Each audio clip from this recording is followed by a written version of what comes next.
Hey everyone, spoilers for all the Alien films, especially Aliens.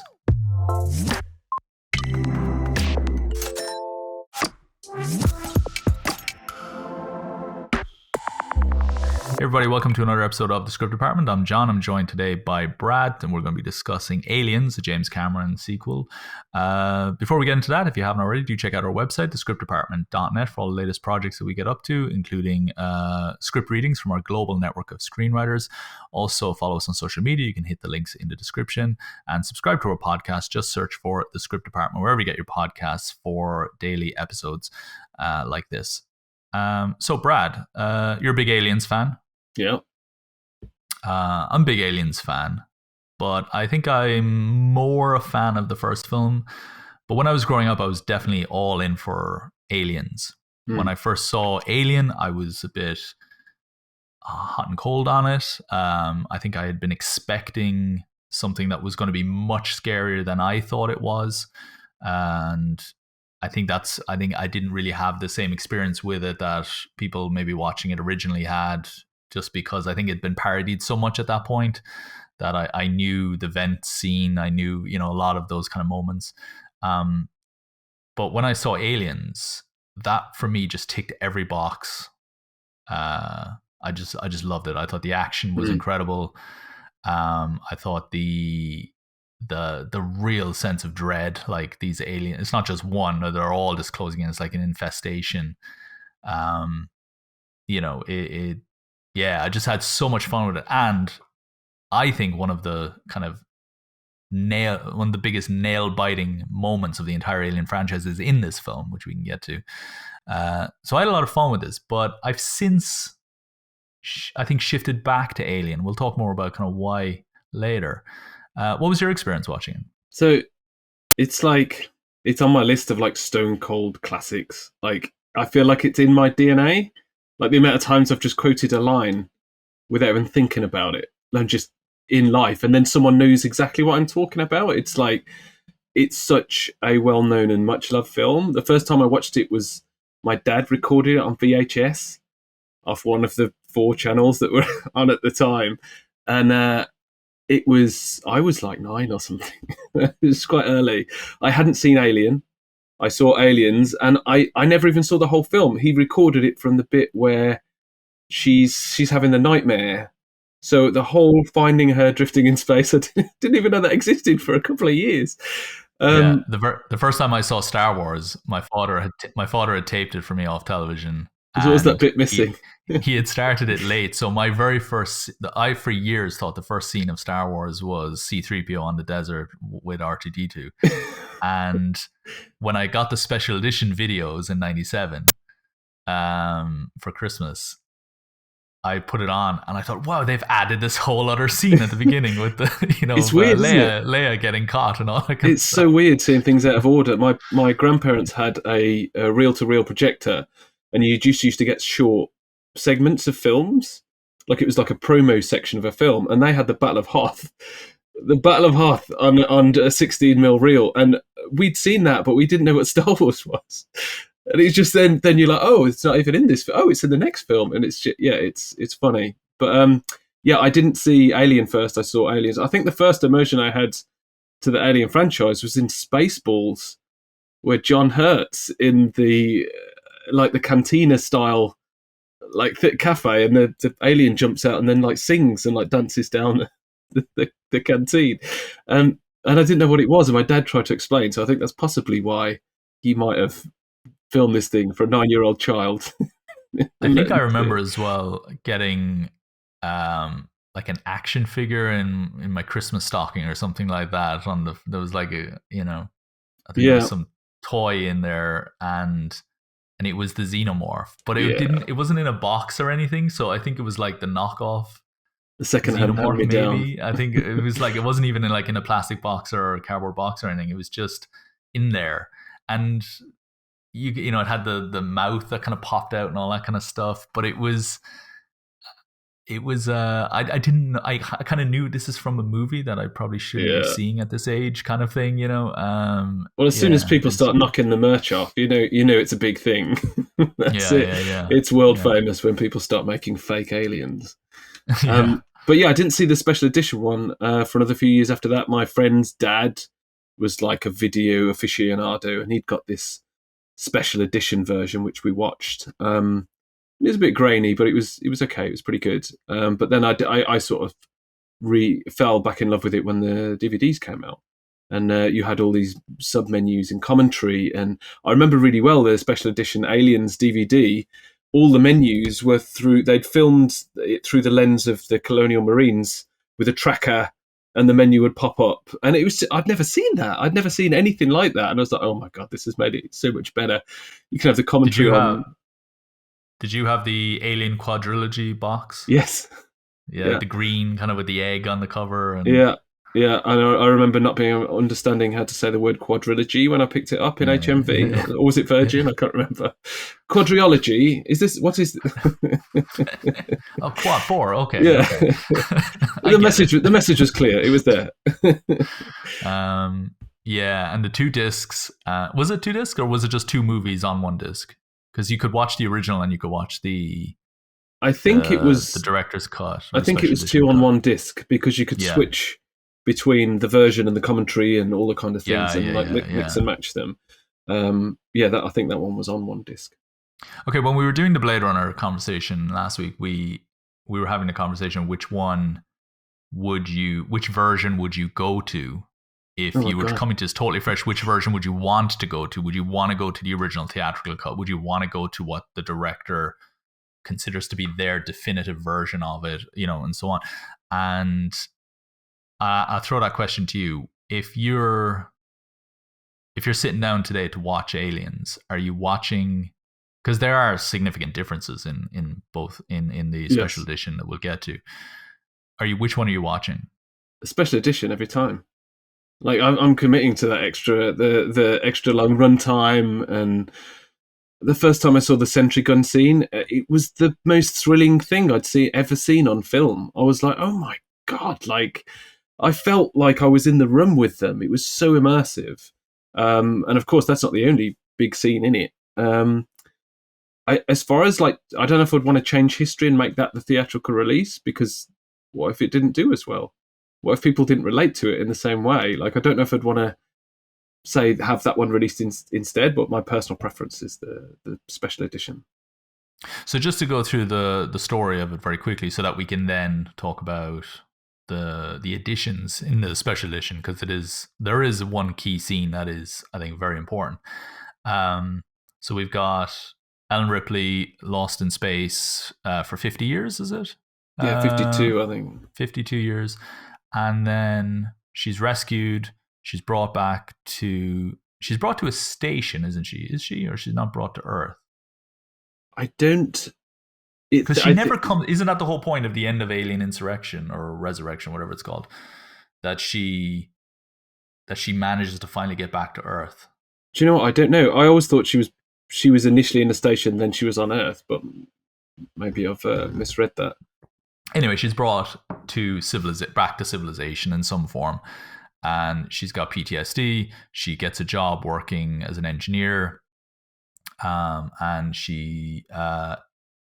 the corporation come to her, and she tells her story. They say she says they kind of gaslight her into keeping quiet about the whole thing. It didn't happen that way. There's no evidence, whatever, and she then finds out that there's a colony on that planet and that they've been living peacefully for decades.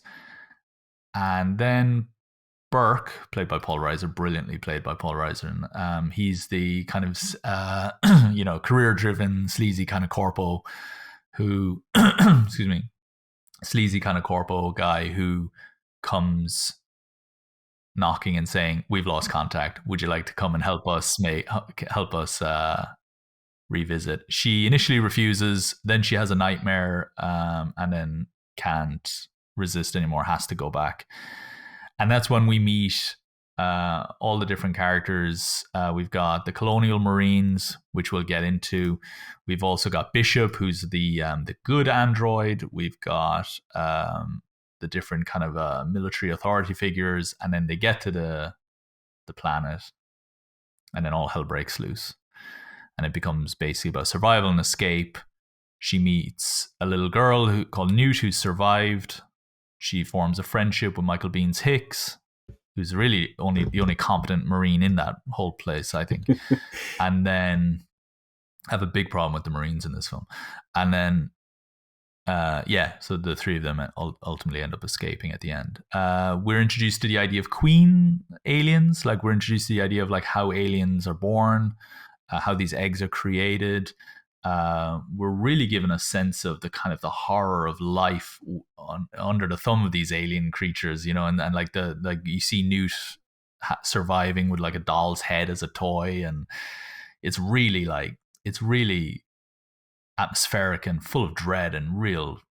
I remember just getting a real sense of fear watching it. How do you feel about the story of this film? I mean, you're obviously a huge fan of the film, but I think it's another one of these classic films that it's just a case study of structure and characterization and all of the good stuff that you want in a film. Like, the structure of it is really solid and it's very obvious. The three acts, how it all fits together, how when the story takes its twists and turns, how the characters develop. I mean, Ripley's character is still one of the greatest, action heroes of all time.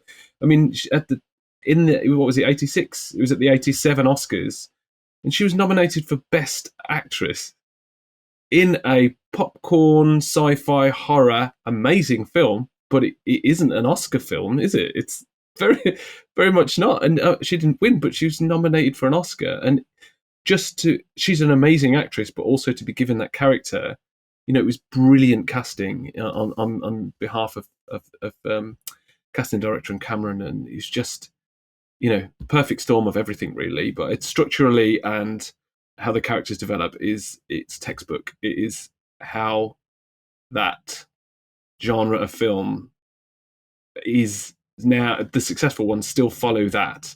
It was almost like it broke the ground on how to do that kind of film. Action films were made with a similar structure well before that, but not of this sort of like level and mix of genres. And there was people still like developing how to film in space from 2001.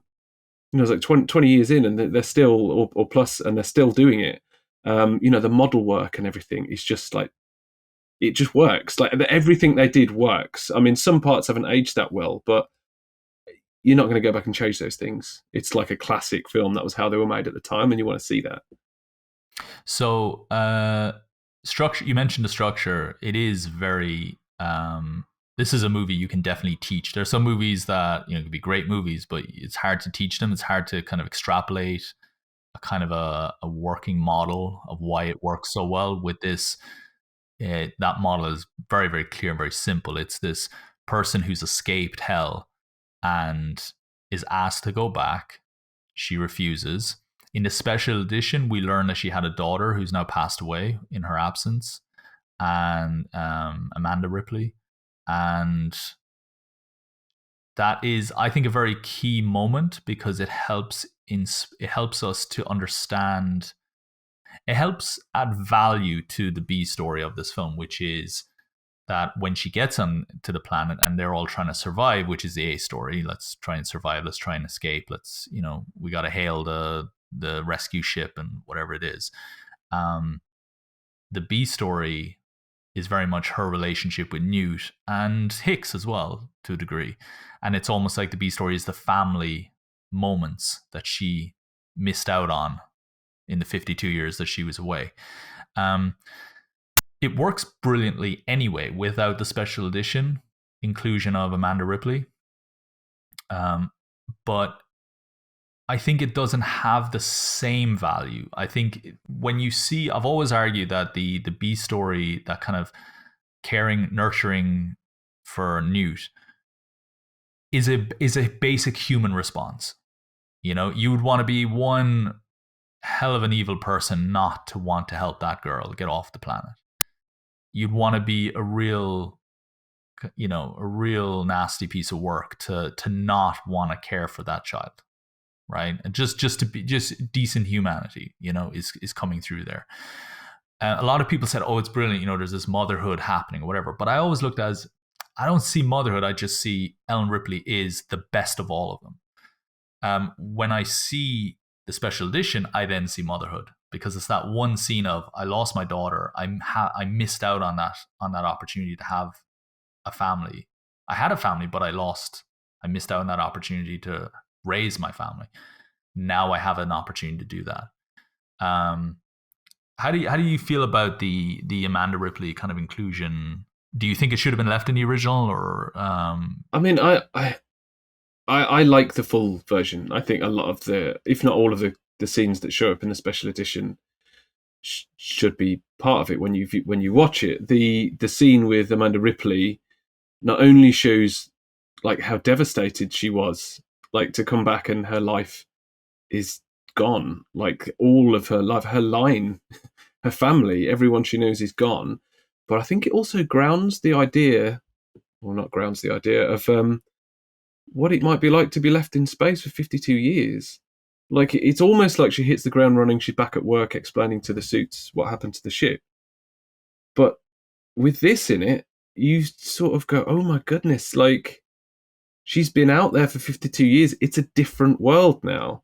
Like everyone she knows is dead. She's been in stasis. And that doesn't necessarily hit in the same way without that scene. I think it's a big moment to sort of remove. Obviously, the daughter's the huck of the scene, but it's also her whole world. That's like her whole world has disappeared. And I don't think you necessarily always get that without it. You sort of get the impression of it, but it's a different place. It's like she's been through a portal or something and come out the other end, and it's a different world. But what does it say about the quality of the film overall that James Cameron is able to cut what we would argue to be these really key structural moments, and it still flows beautifully as a film? What a film it is without it, or even without those moments. Let's get into the characters. So we've got, talk to me about your favorite characters in this. I know you've got views on the Marines, but I just love them as a gang. Like, they're so good. Like, you just get such a good feel that they're like a tight knit, like military family presence. They're there to kill people or aliens, and you kind of get that. There's a visceral part of their personalities. They're playing the knife game and they're all doing chin-ups the second they get out of the stasis. But I mean, the actors all went to boot camp together, and then apparently Cameron didn't film the scenes around the table and waking up till the end of the shoot. They were the last in the block, so they'd had all that time to genuinely know each other and get that camaraderie. And I think that's one of the things I love about all these characters. They've given the coolest names as well, like Vasquez and Spunkmeyer. Like he's really thought about what he thinks these would be, and he's spoken about how he was influenced by Vietnam. So all these sort of like spunky sort of like soldiers going out there to dominate, and that isn't necessarily what happened at the time. I know the Viet Cong weren't aliens by any stretch of it, but they were less technologically advanced. They were the hiding force, and it's got a lot of that in it. And we're going into their world, and exactly, so it's got a lot of that in there. I do like Hicks and Hudson. I know Hudson's obviously, he's a broken man before he gets in there. Like there's something not right about him, like the mouth he has on him and all that kind of stuff. But I do like that. I mean, he's got the best lines in it. If you want the cheesy, repeatable lines, I think he says "man" like 65 times. Man. Yeah, it says "man, bro, pretty shit now, man." Like you could, I could just reel his lines off all day. They're all quite similar, but they work. And even like the dialogue between him and Vasquez, like, have you ever been mistaken for a man? No, have you? And it's like, it's just, I can see Jeanette how these Goldstein is amazing. Yeah. I mean, he's got he's got his raft of actors, his go-to actors. So Jeanette Goldstein, Lars Henriksen, Michael Bain. Who else is in there? I mean, he's got Bill Paxton. He's got all of his favourite guys in there, and he just uses them as much as he can.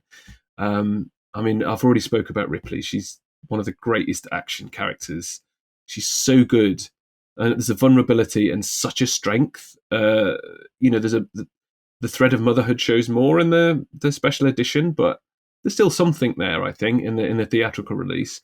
But just the story of her, as you said earlier, going through hell and then being forced back into it, kind of by her conscience in a way. I think there's a slight, I don't know, there's something else there, like a slight curiosity about what's happened, and if they can be dealt with. But the fact that she's going back to try and save people is just, it's the true blue action hero, isn't it?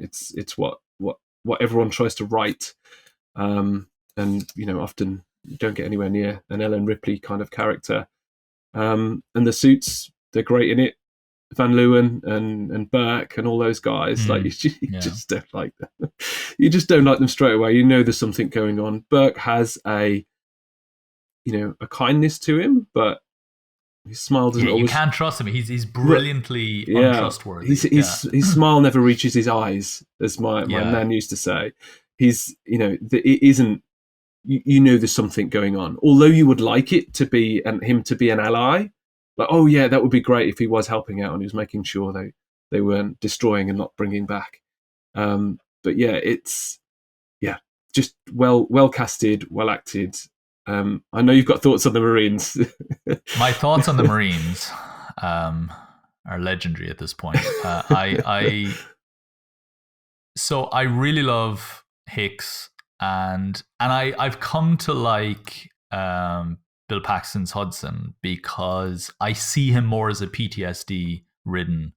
If you think about Cillian Murphy in Dunkirk, his character I think is called PTSD soldier, I think, or something like that. Or he basically represents the soldiers who will not go back into the battlefield no matter what. They've just seen hell. And I do think that Bill Paxton is playing that. But it's just it's not the kind of movie where you do a real PTSD. Like Ellen Ripley is the one who has the trauma.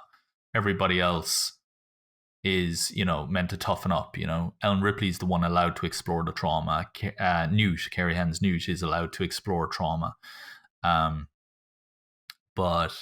I think Hudson is desperately trying to tell everybody, I have a problem. Yes, if that makes sense, and I do kind of appreciate Hudson's character a bit more, and it's no coincidence that if you take the most successful actors of this list, Bill Paxton is very high up on that list. Sadly he passed away, actually, didn't he? A few years back. Yeah, not too long ago. Yeah. Okay, my problem with the Marines is this: it feels like they have a chaperone in the form of Sergeant Apone, Al Matthews, the cigar smoking. Yeah, he's amazing. He was a real drill sergeant. Apparently, he was an actual. Yeah, it was an actual Marine. Why is he there though? he's the boss, right? It's got to be somewhat their line manager, basically. Yeah, but why is he there though on the ground with them? That's the thing I don't get. Like, he can be their commanding officer, so to speak. He can be the guy who's like, all right, get up, you maggots, or whatever. But why is he there with them? And why isn't he decked out in full armor? Why is he wearing like just blue? Maybe I'm remembering correctly, but like he's evidently nails. That's for one reason. Yeah. It just, I don't. And then there's the moment where they get into these like reactor area before the first alien attack, and there's this other guy. Gorman. Lieutenant Gorman. And great name. Great name. But is he the commanding officer? Like, he's the one, he's back in the vehicle looking at the CCTV monitors with Ripley. And he's like, wait, what is that? Those look like reactors. That's going to blow the whole place sky high. And then he tells everybody, okay, holster your weapons. And isn't it Ripley that tells him? Like, he didn't even know. Whoever. He's like, that's going to blow up. He's like, so what? It's like, no, it'll blow up the planet. See, now you're reinforcing my point even more, because there's another guy who doesn't know what he's doing. And not only is the group, not only are these Marines, they're so untrustworthy as a group. You can't trust them to actually holster their weapons. the opponent has to come around and take all their ammunition from them. Now, you mentioned the Vietnam War comparisons. Could you imagine a scene in Platoon, or pick your Vietnam movie, where the commanding officer has to say, "Come on, guys, give me all your guns," because I don't trust you as soldiers.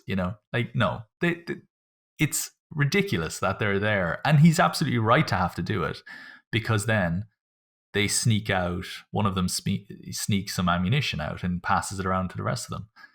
Now, okay, fine. It's probably good they had it, because they're all going to get killed otherwise. It was a good tactical decision by them. That was sure, but they didn't know that at the time. And all I'm taking away from that moment is your chaperone has proven he has to be there to follow, to make sure you guys aren't messing around.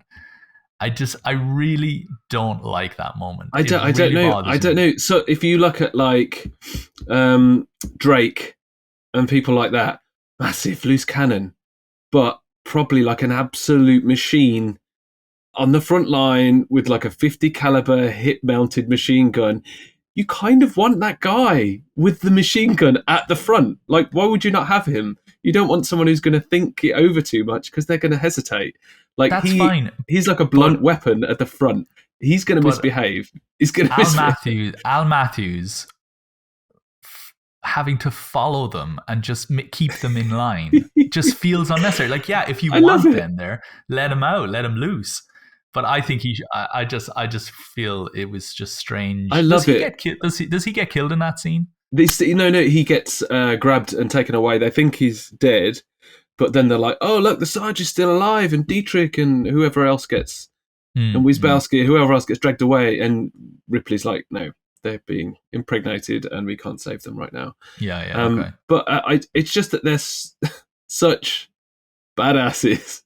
They need a handler. And he handles them. They do what he says. They do what he says. Obviously, some things they do behind his back, but it's the whole waking them up. Wake up, sunshine, and assholes and elbows and all that kind of stuff. And they're all just doing it. They're all like, there might be a bit of, I think if they framed it more as, I've got my guys, they're, when you hire me, you're hiring my crew, and it's going to be done my way, or something like that. Like, these are the dregs. These are the guys who were too crazy to be allowed into the General Marine Corps or whatever. And so these are my special unit, and it's going to take, like, no one else is going to go and take this mission to go to this planet where we all kind of secretly actually believe. We've heard of the stories, and we kind of secretly know that, like, people have disappeared on this planet and stuff. Like, I don't know. I feel like, make it like a haunted house. I'm not going in there, Okay, well, who is crazy enough to go in there? Cut to, these guys and his group. It's the Suicide Squad, basically. Yeah. Apone's Rick Flag. Frame them as the Suicide Squad, and then I've got a totally credible group of characters then. But I don't believe these guys would pass boot camp, let alone pass the kind of tests you would need to be a space marine. So I'm sorry. Yeah, that's my the only weak link in the chain for me in this movie is that. Yeah. But love Hicks, and the shot of him sleeping during the landing, during the descent, I think is just great character building. You learn everything you need to know. There's an error as well, continuity error in the special edition. I think, if I remember correctly, he's asleep, and then he's awake talking again, and then he's back asleep. It's like, I don't think it works like that. He'd surely just have gone to sleep the whole time. So there's this slight continuity error that came up, and I was like, oh, no, that's not. I didn't see that in the other one, because I don't think it was in there. But yeah, it's he's great. I mean, he's great. Corporal Hicks. It's like, who put you in charge, Corporal Hicks? And it's like, well, yeah, I am now. Sorry. And he's got his kind of crude sawed-off shotgun as well, doesn't he? As his kind of reserve weapon. Yeah, he bought that straight from the Terminator, didn't he? Yeah. Under his trench coat. Okay, I'm glad you mentioned Terminator. So when I look at the first Alien film, I think one of the reasons why I was a little hot and cold on Alien the first time is because I saw Aliens first, and I thought Aliens, big action, loads of aliens, so on. And then you go to the first movie, and it's one alien, and it's there's not that much action. It's much more about atmosphere and so on. And I think that was, when I'm a teenager watching this, I'm kind of like, it's almost like I felt like I was getting like a lesser of two, even though obviously that's not the case. I think it's funny that, when you look at Terminator and in Terminator 2, it's day and night in terms of the difference. The first one is, well, it's just a Terminator relentlessly chasing these two people. Yes. Yeah. And then there's no other kind of real sub story going on. There's no real, other than a little love story brewing between Sarah Connor and Kyle Reese. When you look at Terminator 2, it is just, and it's like one was made in the 70s and one was made in 2010 or something. Like it's this such a more advanced story. It's subverting the expectations. It's more than one Terminator. It's Schwarzenegger is not the bad guy in this one. He's the good guy, and then it's a father-son relationship. It's the broken family. It's almost like Schwarzenegger was the abusive husband in the first movie, stalking his ex-wife or something, and in this, it's like we're there's this glimmer of repairing everything that was broken about that relationship, and we can be a family for a moment. And I don't want him in my life. I don't trust this guy. I'll blow his head off if he even looks at me the wrong way. But he's good to his son, And I just think there's such an advanced, beautiful story in there that James Cameron just expertly wove in that film, I think. And I see that same level of storytelling here. Like when you look at the first Alien film, there's an alien on a ship killing everybody. There's nothing really more than that. And that's good enough for that film. Mm. But when you look at this one, then his sequel is he's taken that singular enemy threat and he's just advanced it in so many different ways. He's embedded this beautiful B story. It is a trend that he does with these films.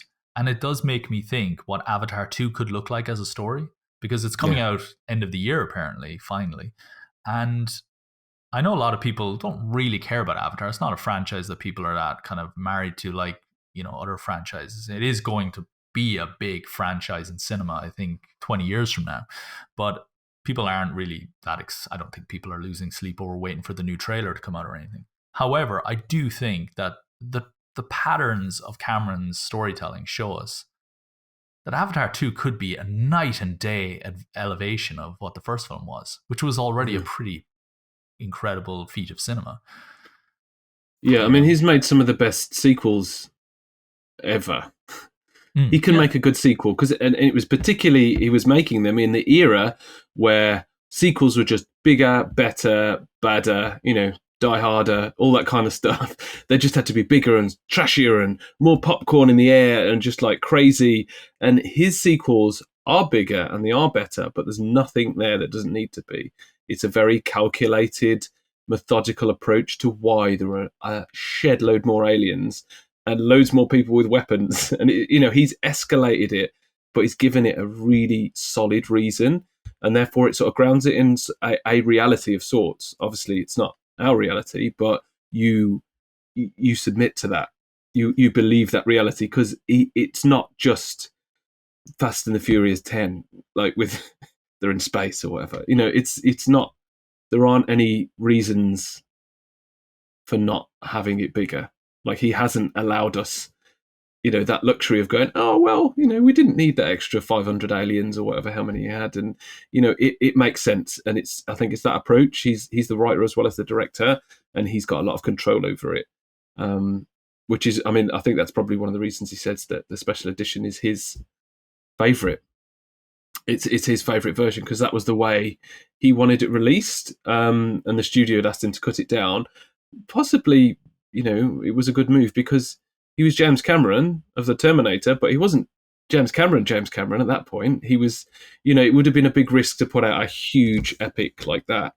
And I watched an interview, or read an interview, about how they sliced out the Hadley's Hope scene. so he was lamenting having to take out such a big amount of footage from the film, and he was trying to find a big lump, and he just couldn't get his head round it. And his wife at the time, Carrie Ann Hurd, I think, who produced it, she said, "Reel 3." I was like, "What do you mean reel 3?" And it's like, "Cut the entire reel of reel 3." And you don't normally look at a film in that way when you're cutting scenes. And he was like, "No, no, no, no, we can't do that." And then when he looked back at it, he was like, "That's genius," because you leave here, and obviously you miss all of that information, but you leave here, you go back in here. There's a slight pre-lap or post-lap on the dialogue, and it's like it was never there. And they cut 20 minutes, and it was like he didn't want it to go, but it worked for the means it worked for what they needed to do, and the film still stood. It was still very solid. Yeah, so to me, it seems James Cameron's real skill is that he's able to see the potential of things. His screenwriting has never been. I don't think he'll ever win an Oscar for best screenplay. His screenwriting is very conventional. If he wrote a screenwriting manual, it would probably be the biggest selling screenwriting manual of all time. It's very accessible screenwriting, and that's not bad screenwriting at all, by the way. It's like criticizing an architect for not winning the top architecture award. You could still be an amazing architect, and James Cameron is an amazing architect when it comes to writing films. I've always said, some of his films are cheesy, some of his films are, you kind of roll your eyes a little bit, but at no point are you ever saying this was a poorly written piece of work. And I know from what I can remember and what I can recall, and he, it is funny. He'll spend a lot of time, like he takes breaks between making his movies. And it does feel like he puts more energy into the tech side of things than the storytelling side of things. But his films are so bold and so big and so loud that you understand why. It's not a case that he's putting his energies into the wrong area.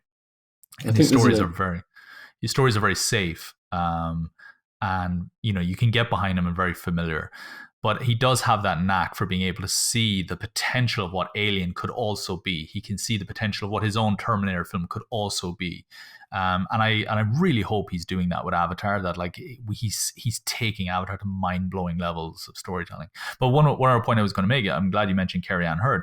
Carrie Ann Hurd has proven to be like an incredible producer, and in her own right, really like stepping out of the shadow of James Cameron, who would have arguably been the bigger of the two names, particularly in the 90s.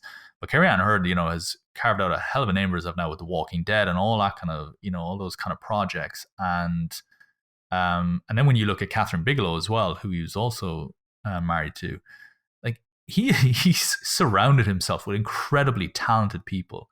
And I don't think they're talented because they learn from him, because he's not that deep as I don't think he's ever writing anything like, making any film close to what Catherine Bigelow makes. I think he learned a lot from those women, and that translates into a lot of his stories, which are very female driven. We commend him for strong female characters in his movies. When I saw Sarah Connor, decked out in full ammo gear, and the Kevlar vest and the sunglasses and everything, walking down that dirt road in the new Terminator trailer or whatever, I lost my mind. That was like, it'll take Hayden Christensen in the Darth Vader costume before I'll lose my mind that big again, And I can't wait for the day when hopefully one day we'll get an Ellen Ripley, Sigourney Weaver, even if it's just her decked out in some kind of gear, walking down, even if she's, I don't know, like just, even if she's not in fighting form and just is there as an advisor character or something. But like, he's created these incredible female characters. He's been surrounded by incredible talent, talented female filmmakers and television producers and so on his whole career. I think there's a correlation there. I don't think that's a coincidence. I think so. Yeah, I think it's an interesting point. I mean, he was married to Linda Hamilton as well at one point, I think. Oh, he was. Yeah. I forgot that. Yeah. I mean, like, there's a pattern. Yeah, definitely. I see that he writes really strong female leads, and in his life he's been surrounded by strong females. Like that's just a pattern of what his view on life, I guess. I mean, his writings, I've used it in blogs before to do an example of action writing. To do, he uses a lot of onomatopoeia. It's very concise. He'll say something that isn't normally like seen in an action description, but it really works. I've seen other writers like some of the work from J.J. Abrams when he writes action, and I think possibly some Joss Whedon as well. But it's concise, it's quick, it's snappy. Like when Cameron talks about the loader, not the first time you see it, the second time you see it, and it's a weapon. He describes it as medieval armor with the power of a bulldozer.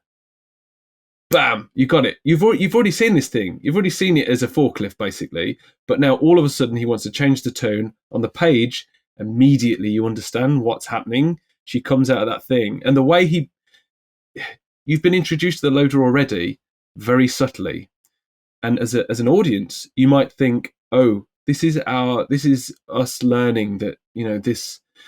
Was she the first mate on the first ship that got blown up? I think she was. She was a senior member of a mining ship, and now she's working in the loading bay. And you kind of, as an audience, you think, oh, this is the story about what her life has become, and that she's still brilliant and trying to make herself useful, and kind of whatever they say. I think trying to keep yourself busy, they describe it as. But that's it. There's at no point where you first see that scene at the end where she's running from the Queen Alien and she goes in that bay. There's no point you think she's going to come out in the loader. It was just enough for you to sort of like, oh, that's a cool thing, she's in there, and then disregard it. And then when it comes back, you know what it is, you know how it works, you know it's strong, and you didn't expect it, and it's brilliant. Like, there's no fat on it at all, and it's just masterful action, I think. And it's also disguised because you're seeing her earning the respect of a pawn in that moment. You're not just somebody who's extra baggage for us to have to take care of. I can see you can take care of yourself. You're not going to be any hassle for me. And there's that immediate connection. There's that immediate respect. And yeah, that's what the scene feels like it is. But as you say, it's also setting up this amazing weapon for later on. It's possibly the best Halloween outfit I've ever seen in my life. Someone had got they'd built it out of cardboard boxes, but then they'd got their baby in like a baby carrier, like controlling it. It's so good.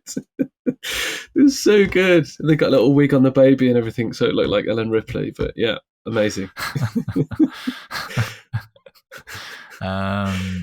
So one of my favorite scenes in that film, and this to this day is one of my memories of just being absolutely terrified in watching a movie, and it was the moment where all the aliens are surrounding the room, and you only see them through the dots, the blips on the motion detector. So they have this motion detector, this handheld kind of motion sensor, and you can see the kind of general kind of direction of where movement is happening. It just senses movement, and that's it.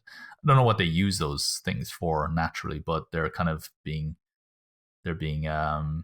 repurposed in this instance, and you can see these blips coming closer and closer to them, like radar, like a submarine in underwater or something, and they're outside the door. And then suddenly the blips are getting closer, and it's like they're inside the room, but they can't be. And it's like, is the machine broken? Is it not?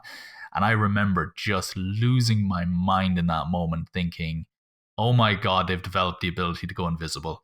Yeah. Like, it's just like, oh my God, I never even thought that they might have like cloaking abilities or something like that. And then it turns out they're in the ventilation system. They're in the roof. And they're on the roof, and then they come down, and it's just a massacre. And I thought that was not only have you repurposed, I didn't realize it at the time, but now when I think back on it, you've repurposed the vent scene, which was one of the big jump scares of the first film. You've given us the vent scene again. A great sequel should always repeat some of the magic of the first film.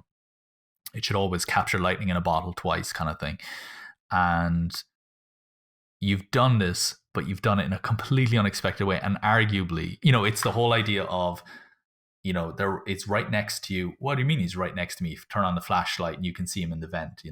It's that same thing, but you've elevated it to the next level. And again, it's James Cameron seeing the potential. I could do that better. I could do that with 10 aliens, and this is how I'll do it. And it's brilliant because he's studying the tech. He's like, this tech can't tell you what level the movement is coming on. It can just tell you the direction. Okay, I've got an idea now. It's great, isn't it? The sound of it and everything. I mean, it's just so. It's been so copied in so many things now. I know it's just a radar, but it's just the way it's been done. And you were saying about how you were confused about what was happening, and I think that's added to by the fact the Marines are so confused. They're shouting at. I think it's Hudson that's got it, and they're like, is it you're not. What's wrong with it? And say, it's reading right, man, and go, maybe you're not reading it right. And they're panicking that the thing's broken. He's not reading it well. Like, they don't understand what's going on until that moment they look up and they push it open with the tip of the shotgun, and it's just amazing. But it's a great example as well of, from a screenwriter's point of view, how to really maximize the ingredients of your story. Thinking about, what are these characters using? What are they doing? What would they naturally have on their kit? And what can we do with that? How can we play with that in interesting ways?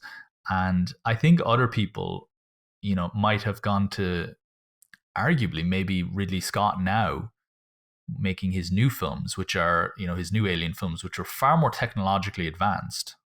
Doesn't quite make sense when you think about it. And there's a kind of a technological disparity there. But you've got these, if Ridley Scott was doing a motion detector like that now in Prometheus, that it would cover all the different elevations of the room, and it would have a full 3D map of the room. It would be something like out of Book of Boba Fett or whatever, right? And I think he actually literally does that. He puts these, they throw these kind of spheres out, and they kind of fly around, these little mini drones, and they fly around and scan the entire environment. Yeah, and the guy in charge of the map making equipment gets lost. That's it. No, but isn't that, and I have a place for Prometheus in my mind, in my Alien universe, and I like Alien Covenant a lot, quite a lot actually. We can talk about that another day, but I do think that it is a case of getting carried away with the tech, because isn't it better we don't know what's around every corner in these places? Particularly if you're trying to instill a sense of dread, isn't it better we don't know that there's movement happening? Like, so if we hear a sound, we don't know what it is, and our imagination is then inspired. And it does feel like Ridley Scott kind of forgot that in Prometheus. He forgot about the kind of things that made Alien and Aliens so effective at keeping us on the edge of our seats. It was the fact that we didn't know what that sound was down the corridor. We didn't know how many moving things are in this space. And I think I love that James Cameron, rather than trying to fix that, or rather than trying to elevate the technology, he elevated the way we use that simple technology. I just think that, and he does that in a lot of his movies, actually, which I think is another. And I think there's something really valuable you can take away as a screenwriter on that one. I think there's always a pattern that the protagonists end up on the back foot for whatever reason, and if there's anyone that's going to have some sort of omnipotence, it's not going to be the good guy. It's going to be the bad guy. Indestructible or all-seeing or whatever it is. So I think I think in the Ian M. Banks books, I don't know if you're familiar with those, the AI ships are just, they can do anything. They're faster than anything ever made. They're cleverer. They can do, and some of them they could become eccentrics and they drift off into space and they get bored of everything because they're just so good. Like, I think to have that, he doesn't write in much hope.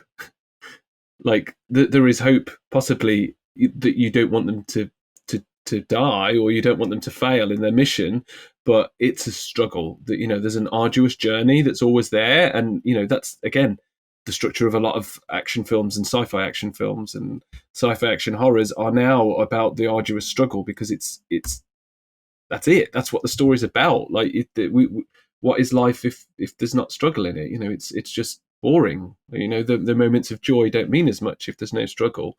And the drama of what we're seeing is their struggle. What's your favorite scene in the movie? Oh God, it's so hard. It's so hard. I have a few. I mean, I love the Loda scene at the end. Get away from her, you bitch! Like, it's just visceral. It's great, and she earns the respect of the alien. She earns the respect of the android. Oh my God, I've forgotten his name. It's Bishop. She earns the respect of Bishop, and yeah, it ends well. But so many of the scenes with the Marines, they're so good. They're so good. The banter between them, the scene between them waking up and them having their meal, the knife trick and all that kind of stuff. It's just, there's so many good parts in this film. It's kind of hard to pin one down. I'm glad you mentioned that the knife scene. Actually, we've talked about the first act, everybody kind of getting to know each other, and Ripley working on the ship as a loader and all that kind of stuff. It's really it's loaded with drama, even when it's just them all screwing around, because while they're doing the knife trick with Bishop, you think, well, there's no drama in it. Like, it's just everyone's having fun, right? No one's really going to get hurt, and like, it's not. Now isn't the time when anybody's going to die or anything bad is going to happen. And yet Ripley's like, you get away from me. I don't trust you. I don't like you. I know what you're kind of capable of, to Bishop. You've got the whole mission is predicated on the fact that they don't know what's out there, but we do. And Ripley knows. And we're on Ripley's side the whole time, and it's us against them, even in terms of knowledge of what we know and what they don't. And it is brilliant. You're hanging out with the characters, you're getting to know them all so that you can care about them a little bit when they die. And you can kind of end up caring about you're building up the expectations and all that kind of stuff. But at the same time, there's arguably more drama in that first act than there is in the second act.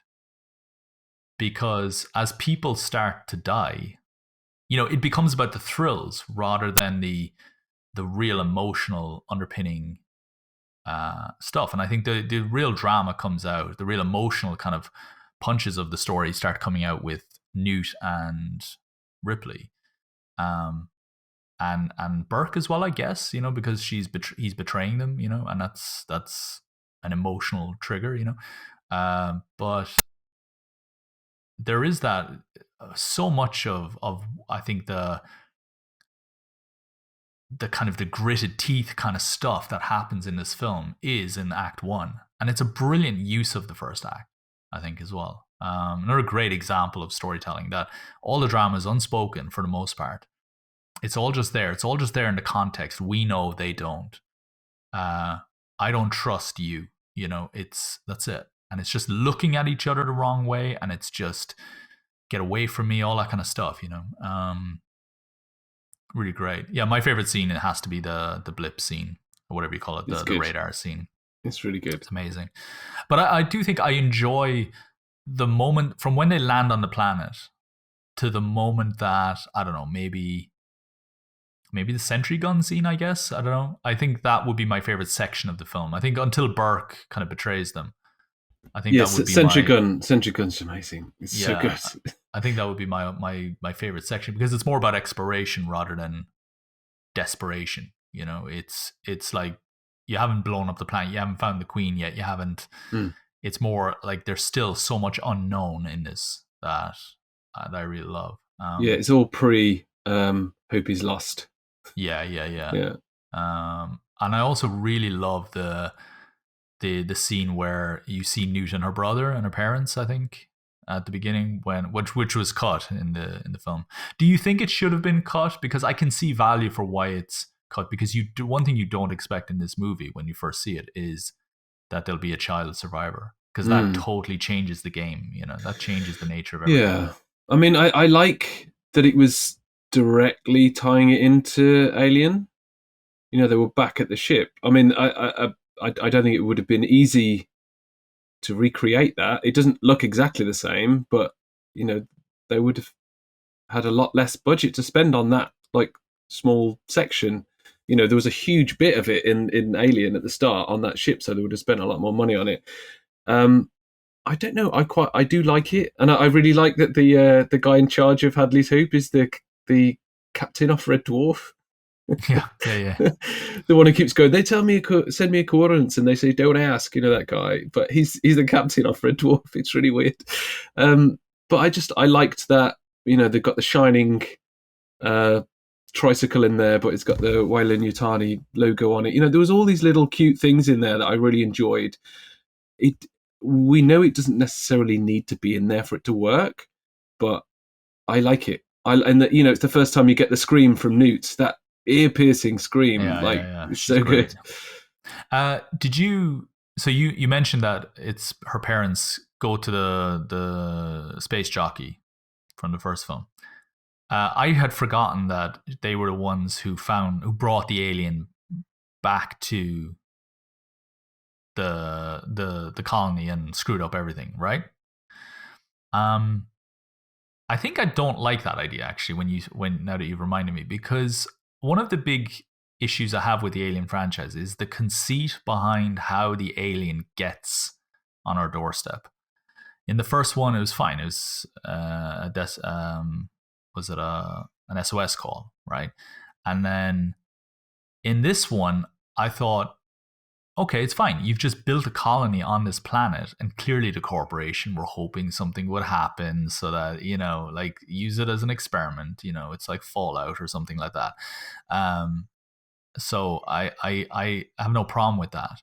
But when you tell me that, and in Alien 3, they had to go to greater desperations, and they had to, one of the characters was impregnated with the alien, and it had to keep getting, then you have to clone them to bring the alien back. When they kept having to kind of make greater leaps in order to bring the aliens to us, or for us to be able to have these alien encounters.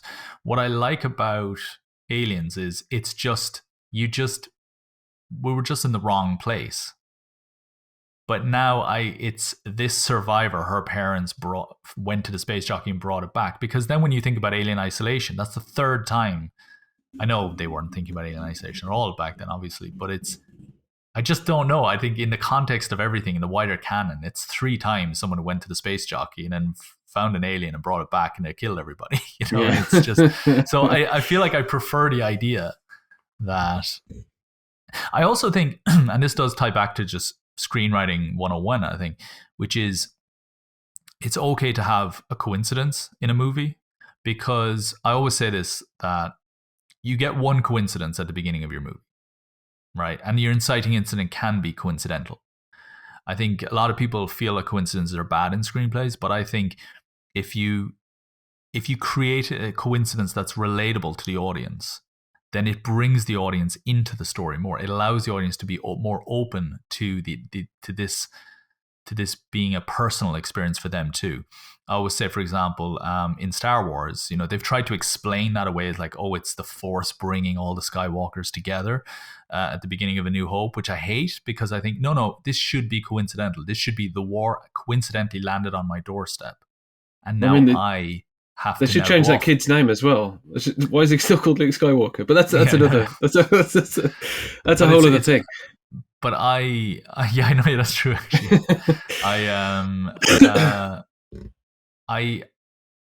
You need the audience to feel like they could be Luke, that their world could change. If it's the Force or wider forces contriving to bring the war to his doorstep, then that's just not... That makes it a more distant story. It makes it harder for me to connect to that story, because that's your story. That couldn't possibly be my story. Whereas if it's coincidence, it could be my story. And I do think the Alien franchise needs to open up to more coincidental encounters with aliens. Not it's always that planet. It's always this, like, yeah, there might be certain species of animals that are only existing in certain parts of our world, but we know that there are variations of those creatures often throughout. You don't only find crocodiles or alligators on the Nile. You know what I mean? It's so the idea that space being so vast, that it always has to be that planet, it always has to be this thing,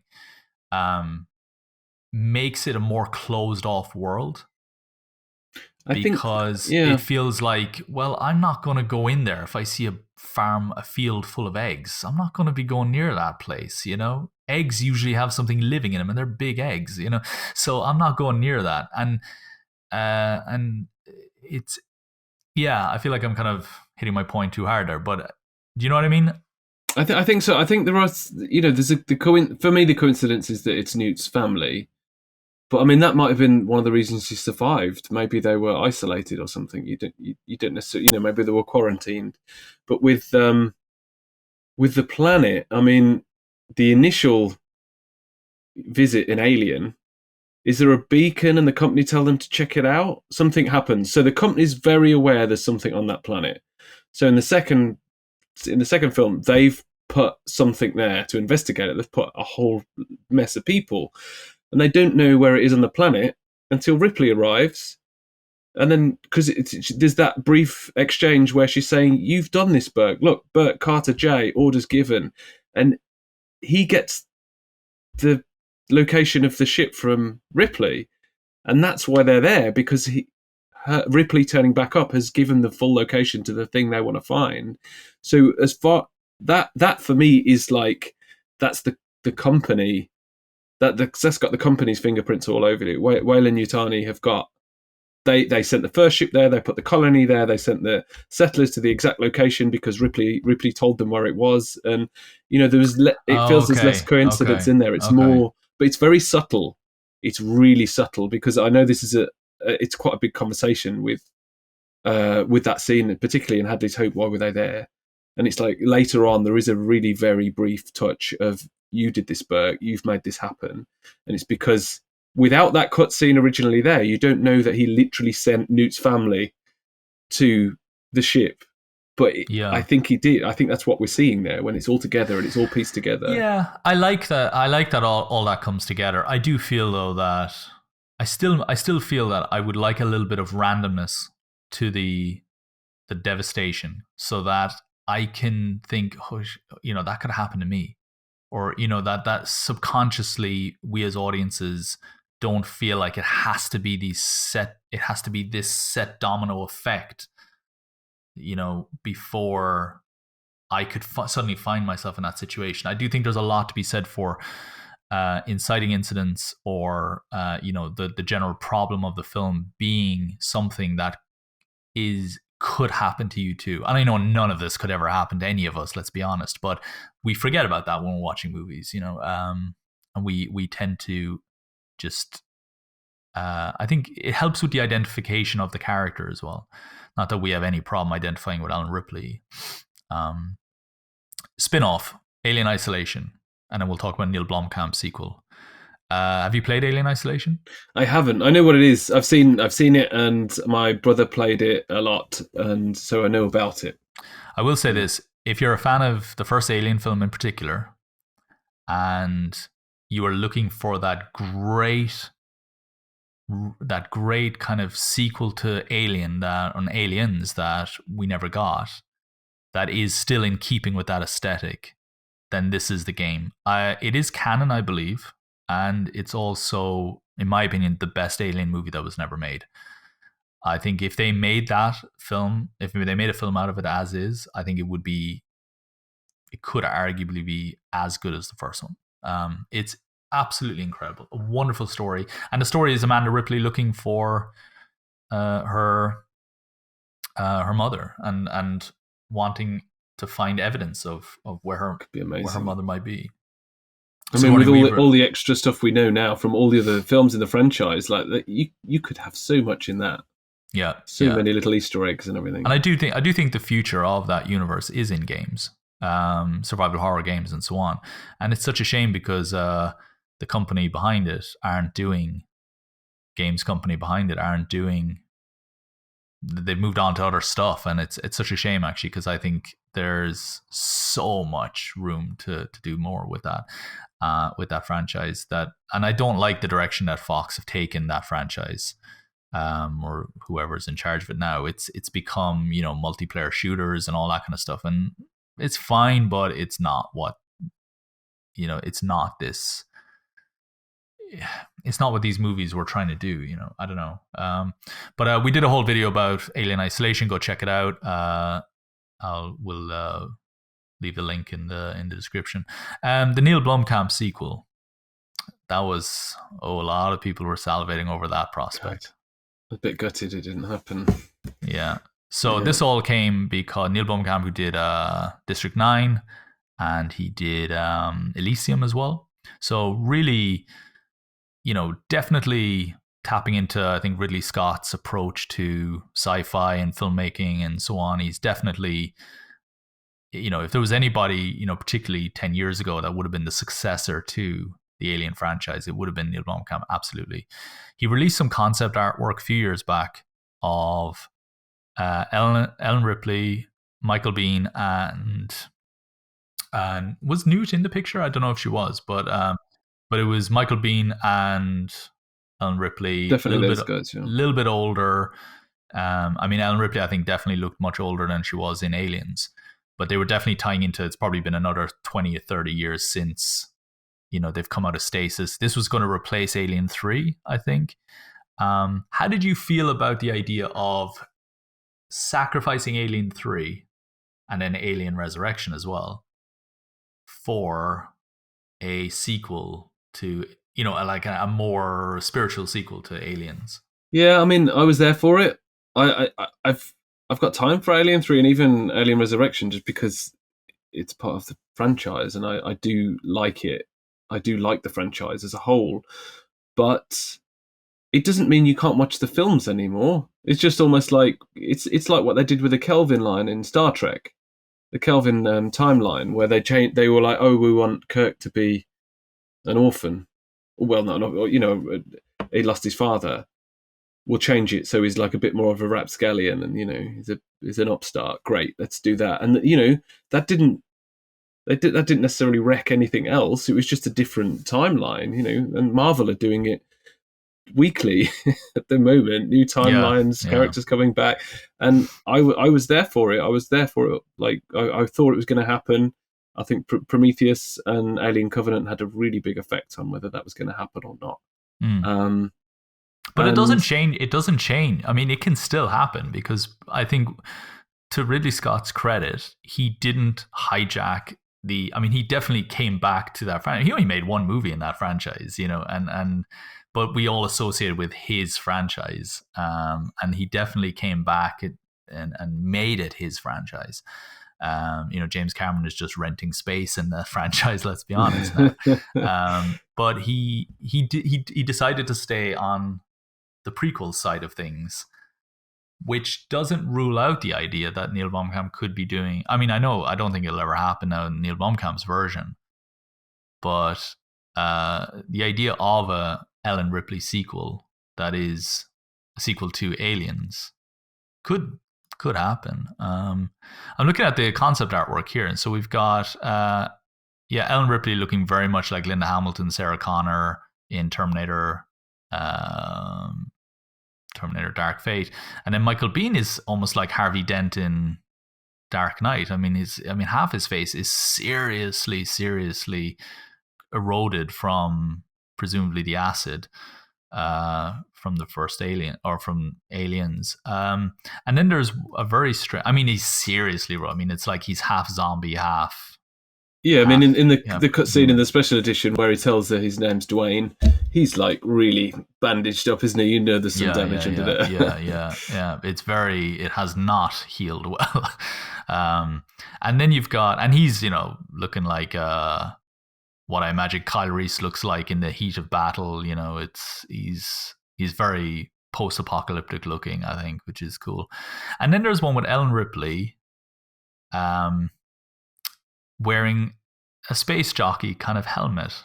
And it's the note here is like a pilot mask or something like that, a space jockey pilot mask or something like that. A bit of the phrasing is cut off, I think, but it's very like, it's almost like they've gone and maybe found the engineers or embracing some of that kind of side of the storyverse. Yeah, I think I think it's inevitable that Sigourney Weaver is going to come back. If you can get, spoilers, previous Spider-Man in the new Spider-Man movie, if you can get previous villains and stuff like that popping up in Spider-Man trailers, if you can do a Star Trek movie with Thor and Kirk, now father and son side by side, which I can't wait for that. They're gonna be able to get Sigourney Weaver and Michael Biehn back. They were signed up for it though, right? They'd expressed interest in working with Blomkamp and making this film. But even if that film has fallen apart, there's still, I mean, I think the money is there, particularly if Disney owns Fox now. I think the money is there to say, yeah, we've seen this work. We've seen this pattern of nostalgia working in other movies. I think an Alien movie with Sigourney Weaver back is going to blow people away. Blade Runner might not have been was never a moneymaker at the box office ever, but people loved that Harrison Ford came back for that movie. And Star Wars. I mean, same thing in Star Wars. It was beautiful. Where do you take Aliens Plus, let's call it? No pressure on you having to write a whole movie off the cuff here, but what's the next stage, do you think, for Ellen Ripley's character? We've had her become that kind of mother figure. Do you keep Newt in it? Like, I mean, they killed Newt in the David Fincher one. Of course, David Fincher killed Newt. I don't think he had a say in that, but of course, David Fincher is the one that makes the movie where the child gets killed. Who are these? Do you bring Carrie Henry back as fully grown adult? Like, what do you do?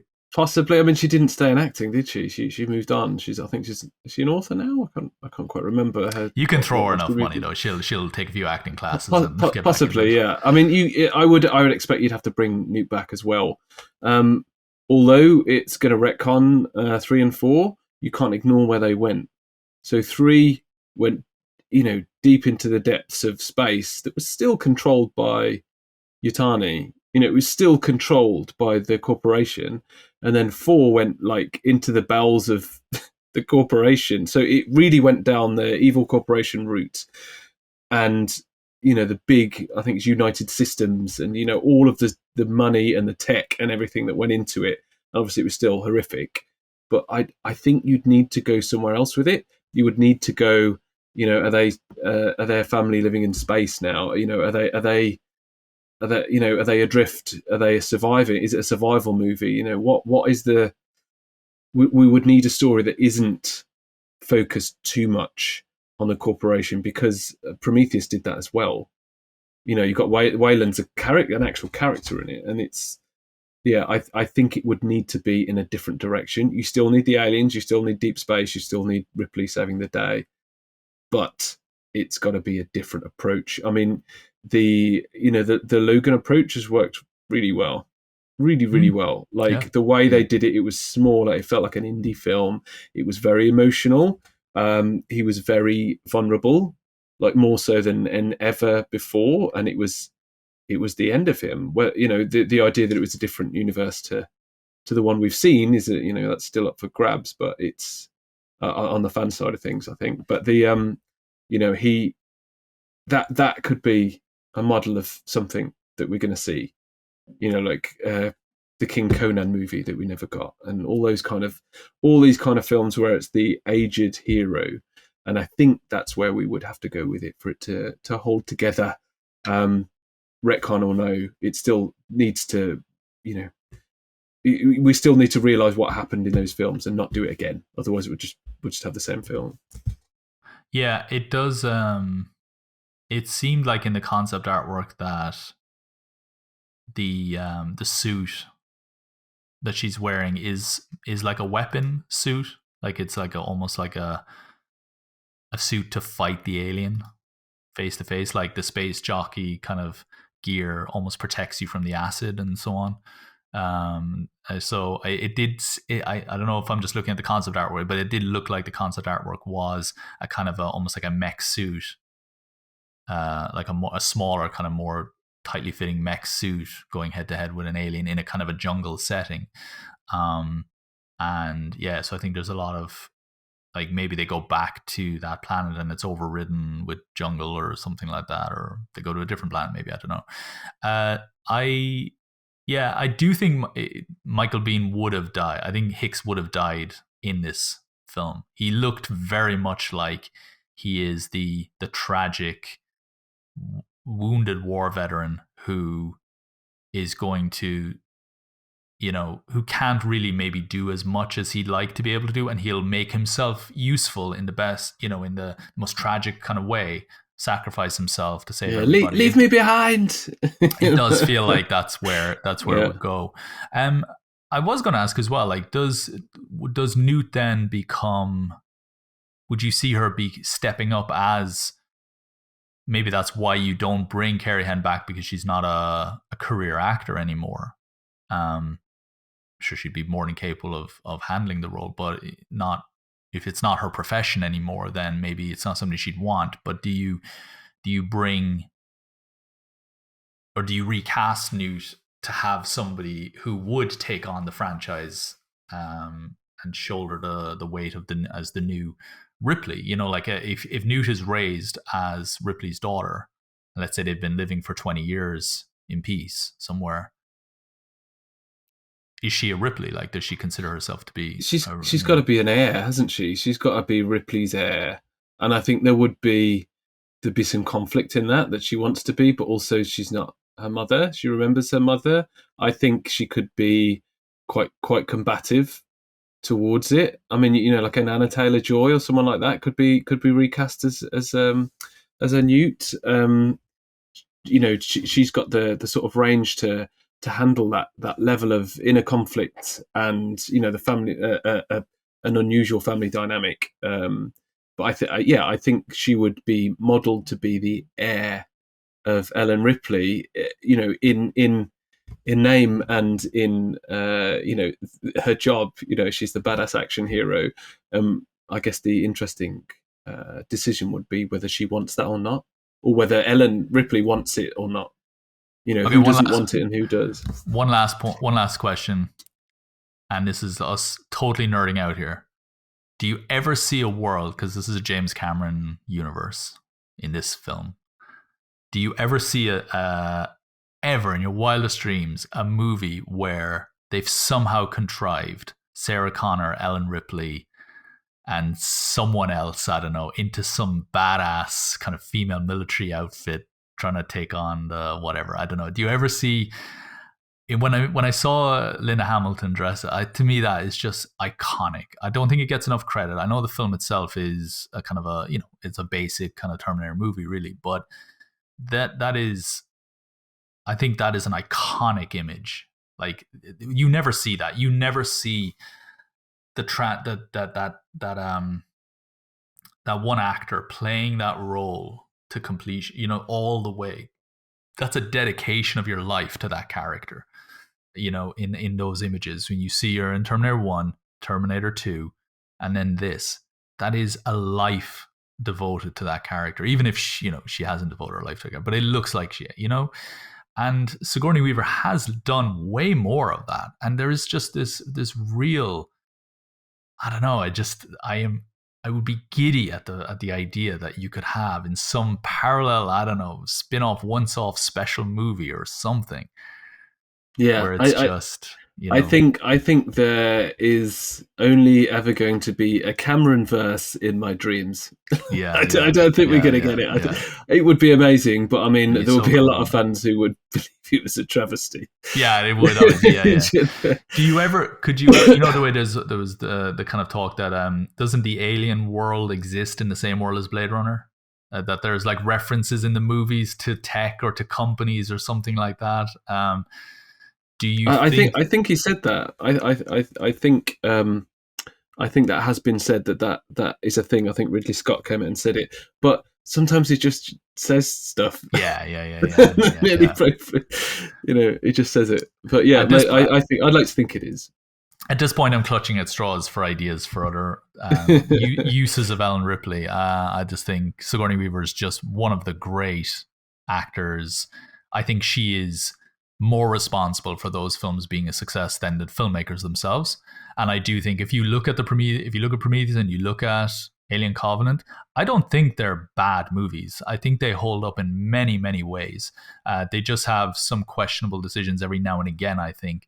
Some contrivances and things like that don't quite make sense. There are moments where you think they could just have been a little clearer just for the audience. Like it looks like the same planet, but it's not the planet. Like, well, you could have just made it the planet, that kind of stuff.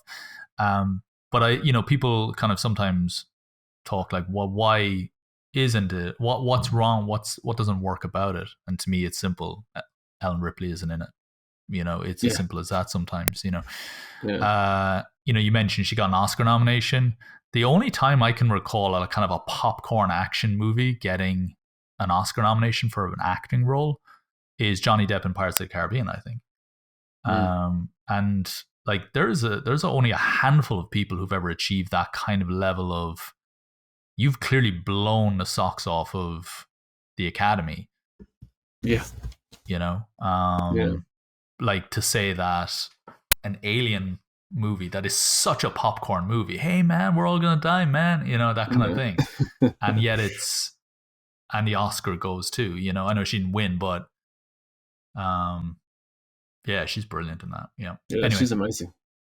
Go check out Alien Isolation, because Sigourney Weaver actually lent her voice to that game, and not just as a playable character in a kind of a non-canon section.